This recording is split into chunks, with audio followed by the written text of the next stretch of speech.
பிரேம்குமார் இயக்கத்துல விஜய் சேதுபதி, த்ரிஷா நடித்த கடந்த 2018ஆம் ஆண்டு வெளிவந்த திரைப்படம் 96. இந்த திரைப்படம் பெரும் வரவேற்பை பெற்றது.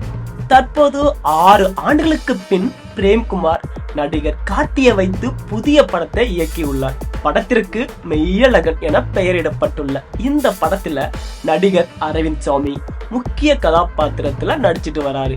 இது நடிகர் கார்த்தியின் 27வது படமாகும். இந்த நிலையில மெய்யழகன் படத்தின் டீசரை படக்குழு வெளியிட்டிருக்கு. டீசரில் இருக்கும் காட்சிகள் ரசிகர்களிடையே கவனம் பெற்று வருகிறது.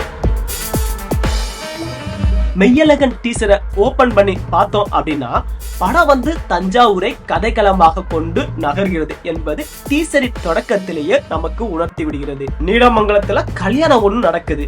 அங்க மண்டபத்துக்குள்ள நுழைகிறார் அரவிந்த் சாமி. அவரது கண்ணை பொத்தி கொண்டு இன்ட்ரோ கொடுக்கிறார் நடிகர் கார்த்தி. இவர்கள் இருவருக்கிடையான உறவையும் பயணத்தையும் இப்படம் பேசும் என தெரிகிறது. கார்த்தி கிராமத்தில் வளர்ந்து வெகுளி பையனாகவும் அரவிந்த் சாமி நகரத்தை சேர்ந்தவராகவும் காட்சிப்படுத்தப்பட்டிருக்கு.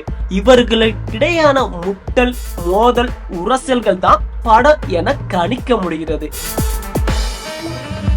படத்தை பொறுத்த வரைக்கும் இந்த மாதம் 27ஆம் தேதி திரைக்கு வருகிறது. படப்பிடிப்பு கடந்த பிப்ரவரி மாதம் முடிவடைந்த நிலையில தற்போது படத்தின் தொழில்நுட்ப பணிகள் நடைபெற்று வருகிறது. இந்த திரைப்படத்தின் இசை வெளியிட்ட விழா சமீபத்தில் தான் நடந்து முடிஞ்சிருக்கு. இந்த திரைப்படத்தின் பாடல்கள் அண்மையில வெளியாகி கவனமும் பெற்றிருக்கு. இந்த நிலையில தான் மெய்யழகன் திரைப்படத்தின் டீசரை நடிகர் சூர்யா வெளியிட்டிருக்காரு. இந்த ட்ரெய்லரை பார்த்த ரசிகர்கள் ரொம்ப குஷியா இருக்கிறாங்க. அந்த படத்துல வர டைலாக்லாம் செம்மையா இருக்கு அப்படின்னு ரசிகர்கள் தங்கள் கருத்துக்களை சொல்லிட்டு வராங்க.